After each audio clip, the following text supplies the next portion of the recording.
नमस्कार फ्रेंड्स, मैं अंकुर द्विवेदी एक बार फिर से स्वागत करता हूं आपके अपने चैनल रॉयल गाइडेंस सेंटर में। बच्चों, आज आपका हम लोग एम लक्ष्मीकांत सीरीज को फॉलो कर रहे थे चैप्टर वाइज।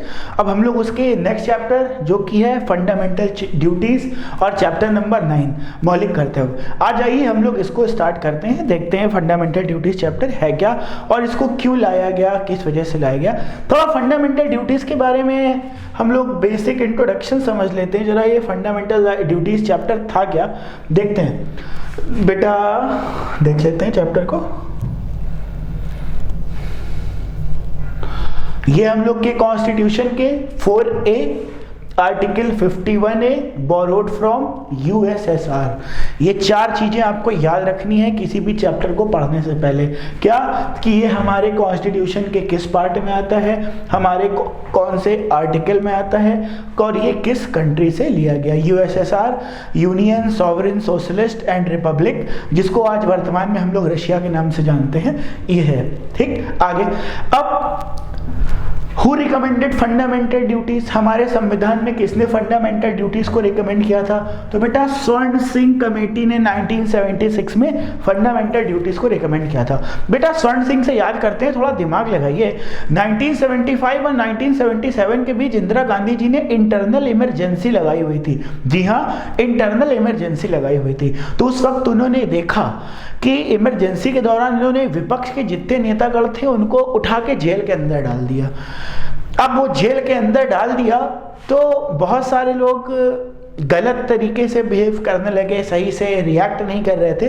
तो इंदिरा गांधी जी और उनके लोगों को, समर्थकों को लगा कि अब कंट्री में रिक्वायरमेंट आ गई है फंडामेंटल ड्यूटीज की। अब एक कंट्री के अंदर एक फंडामेंटल ड्यूटीज होनी चाहिए। तो हमारे कॉन्स्टिट्यूशन में सबसे पहले फंडामेंटल ड्यूटीज कब आई? हमारे कॉन्स्टिट्यूशन में सबसे पहले फंडामेंटल ड्यूटीज आई 1976 में। 1976 42nd कॉन्स्टिट्यूशन अमेंडमेंट एक्ट 1976। तो बच्चे, आपको एक चीज ये पता चल गई कि फंडामेंटल ड्यूटी हमारे ओरिजिनल कॉन्स्टिट्यूशन का पार्ट नहीं था, इसको बाद में ऐड किया गया था। किसकी रिकमेंडेशन से ऐड किया गया था? स्वर्ण सिंह कमेटी के रिकमेंडेशन से किया गया था। ठीक, चलते हैं आगे। List of fundamental duties. Fundamental duties हैं कितने प्रकार की? बेटा हमारे कॉन्स्टिट्यूशन में फंडामेंटल ड्यूटीज टोटल 11 प्रकार की है। बेटा 1976 तक हम लोग के कॉन्स्टिट्यूशन में केवल 10 फंडामेंटल ड्यूटीज को जोड़ा गया था। बट बेटा 2006 के आसपास एक और फंडामेंटल ड्यूटीज को ऐड करके 11 फंडामेंटल ड्यूटीज कर दिया गया था। तो बेटा एट प्रेजेंट करंट में कितनी फंडामेंटल ड्यूटीज है हम लोग के पास? 11 फंडामेंटल ड्यूटीज हैं। तो आइए देखते हैं। तो बेटा सबसे पहला क्या है? To abide by the constitutional and respect the ideals and institution and national flag and national anthem।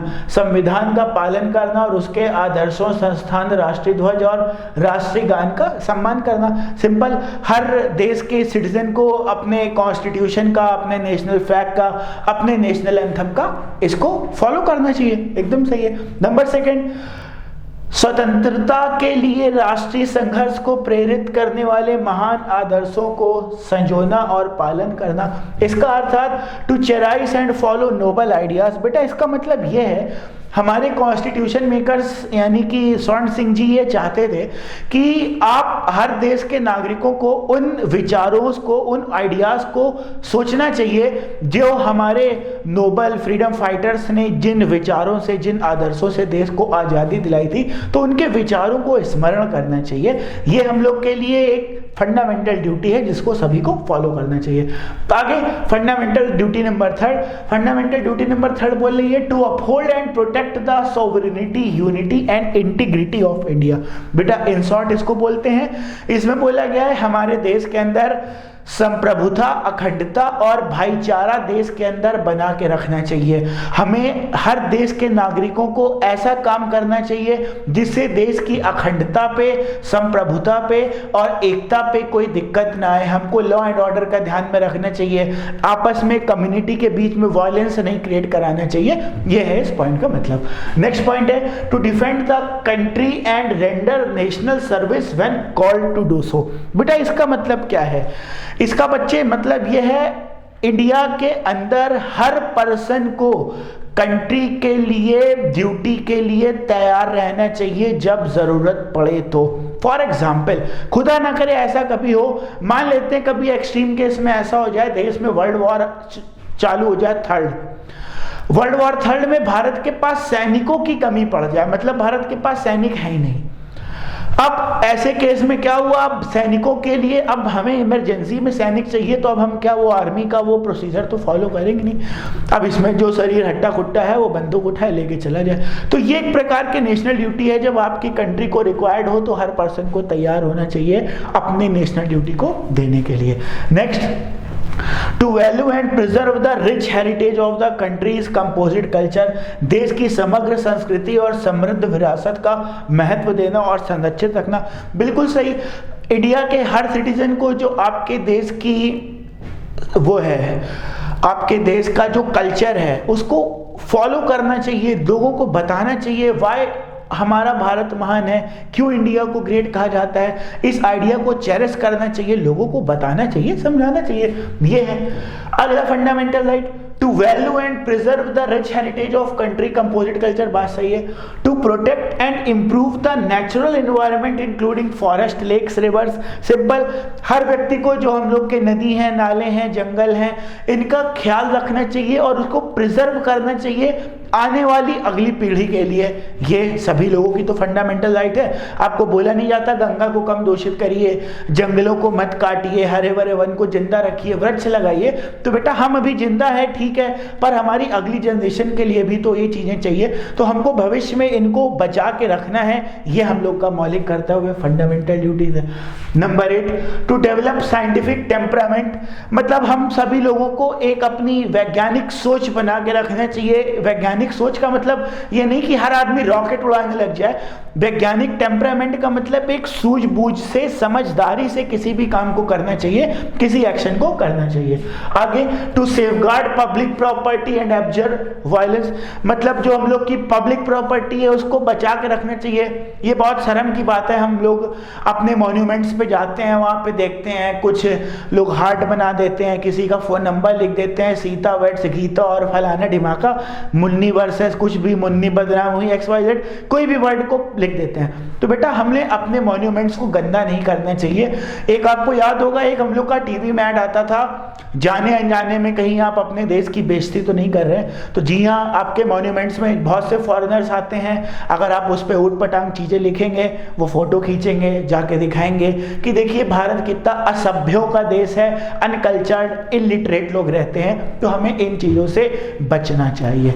आगे, to provide opportunity for education to his child or ward between age of 6 and 14 years, 86 Constitutional Amendment Act 2002। तो बेटा ये 86 Constitutional Amendment Act 2002 में ये fundamental duty जोड़ी गई थी कि देश में प्रत्येक गार्जियन को अपने बच्चों को जो 6 वर्ष से 14 वर्ष हैं उनको पढ़ाने की ओर धर्मनिष्ठ होना चाहिए, पढ़ाने की ओर झुकना चाहिए, बच्चे को बेगारा और खाली नहीं घुमाना चाहिए। तो ये था बेटा हम लोगों का टाइप्स ऑफ फंडामेंटल राइट्स। अब देखते हैं ये इसके क्या क्या फीचर्स होते हैं, फंडामेंटल राइट्स के क्या क्या फीचर्स हैं। These duties are confined to Indian citizen only, do not extend to foreigners. बेटा ये जो फंडामेंटल राइट्स है ये केवल भारतीयों के लिए ही है, फॉरेनर्स के लिए नहीं है। फॉर एग्जाम्पल, आप इंडिया में किसी मैदान में घूम रहे हो, आपने देखा कहीं पे नेशनल एंथम बज रहा है, तो बेटा आपकी ड्यूटी है आप खड़े हो जाइए। फॉरेनर चाहे तो वो रिस्पेक्ट में खड़ा हो सकता है, पर आप उसको फोर्सफुली उठा के कह नहीं सकते मेरा जनगण मन बज रहा है तुम इसको गाओ, ऐसा नहीं कर सकते। ये सिर्फ हमारे इंडियन का है। इट इज नॉन जस्टिसेबल, बेटा ये बहुत इंपॉर्टेंट वर्ड आया है, नॉन जस्टिसेबल। बेटा नॉन जस्टिसेबल का मतलब क्या होता है? नॉन जस्टिसेबल का मतलब होता है it can not be enforced by the court. Justiciable का मतलब होता है it can be enforced by the court. अब इसको डिटेल में समझते हैं। बेटा हमारे कॉन्स्टिट्यूशन में जैसे कि फंडामेंटल राइट है उसको जस्टिसेबल किया गया है। फंडामेंटल राइट जस्टिसेबल का मतलब अगर आपका कोई भी बंदा या बंदी आपकी फंडामेंटल राइट्स नहीं लेने देता है तो बेटा आप उस पर सुप्रीम कोर्ट में जाके शिकायत कर सकते हो और सुप्रीम कोर्ट ये इंश्योर करेगा कि आपकी फंडामेंटल राइट्स आपको दी जाएं। तो मतलब सुप्रीम कोर्ट भी चाहे चाहता है आपकी फंडामेंटल राइट्स मिले, तो जिस प्रोसेस को आप कोर्ट में शिकायत करके न्याय पा सकते हो उसको जस्टिसेबल बोलते हैं। पर फंडामेंटल ड्यूटीज जस्टिसेबल नहीं है। जस्टिसेबल का मतलब आपको कोई कोर्ट से फोर्सफुली खड़ा नहीं करवा सकता नेशनल एंथम बनने पे। हाँ, बट भारत सरकार इसको एक पनिशेबल ऑफेंस बना सकती है, आईपीसी और सीआरपीसी में एक इसको क्रिमिनल प्रोसीजर के अंदर ला सकती है। तब अगर कोई ऐसा नहीं करता पाया गया तो उसके खिलाफ केस किया जा सकता है, पर कोई एक इंसान दूसरे इंसान को फोर्स नहीं कर सकता। इसको हम लोग बोलते हैं नॉन जस्टिसेबल। नॉन जस्टिसेबल का मतलब it can not be enforced by the court. आगे चलते हैं, एंड ऑफ द चैप्टर, ये हम लोग का चैप्टर खत्म होता है। तो बेटा ये चैप्टर थी हम लोगों का फंडामेंटल राइट्स। उम्मीद करते हैं आपको पसंद आएगा। बेटा इसकी पीपीटी आपको आपके टेलीग्राम लिंक पे मिल जाएगी, देखते रहिए। थैंक यू, धन्यवाद।